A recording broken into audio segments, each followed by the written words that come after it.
British Empire. The largest empire at a time still has some territories around the world. In this video, we will talk about 10 countries or territories that are still under British rule. Number 1. Cayman Islands. Cayman Islands are a self-governing British overseas territory located in the Western Caribbean Sea with a population of 67,355 and total land area of 260 square kilometers. It is the largest and most populous British remaining territory. Number 2. Bermuda. Bermuda is an archipelago consisting of 181 islands. It is an internally self-governing and the oldest British overseas territory with a parliamentary government. Under its constitution of 1968, the British monarch represented by the governor is the head of the state. Number 3. Turks and Caicos Islands. Consisting of the larger Caicos Islands and smaller Turks, two groups of tropical islands in the Atlantic Ocean. Its sovereign is Queen Elizabeth II of the United Kingdom. It is represented by a governor appointed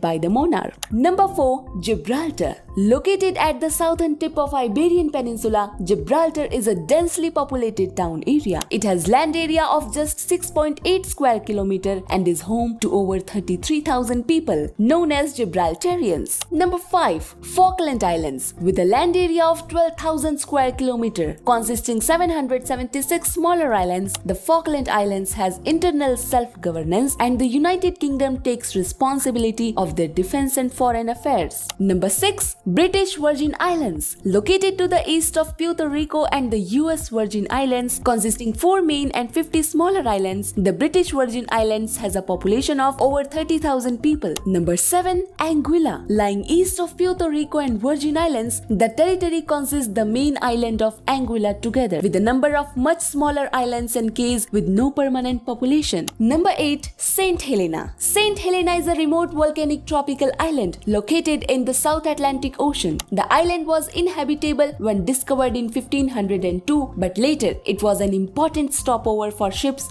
while sailing around the African continent. Number 9. Montserrat. Montserrat is about 16 km long and 11 km wide island with roughly 40 km of coastline. It is nicknamed the Emerald Isle of Caribbean, both for its resemblance to coastal Ireland and for the Irish ancestry of many of its inhabitants. Number 10. Pitcairn Islands. Officially, the Pitcairn, Henderson, Ducie and Oino Islands are a group of 4 volcanic islands in the southern Pacific Ocean that form the sole British overseas territory in the Pacific Ocean. The 4 islands are scattered across several hundred miles of ocean and have a combined land area of about 46 square kilometers. So why these territories are still not independent? Most of these territories are so small in land area with a very little population. Because of this, they can be easily invaded by other countries if there is no external support. With very little resources, they are not well connected with other countries. Some territories have their own parties for external affairs. For example, Bermuda has 3 parties: Bermuda Alliances, the Free Democratic Movement and the Progressive Labour Party. There are also some issues like political instability, the rival claims of neighboring states and denial of their search for self-rule. For gaining independence, there is a condition that 2/3 citizens should vote to change the status, but many territories do not want independence. In March 2013, Falkland government organized a referendum on the status of territories. 99.8% people voted to maintain the status, while only 3 votes to change the status. So these countries do not want independence. But do you know how North Korea will get independence from the dictatorship? Click here to know how.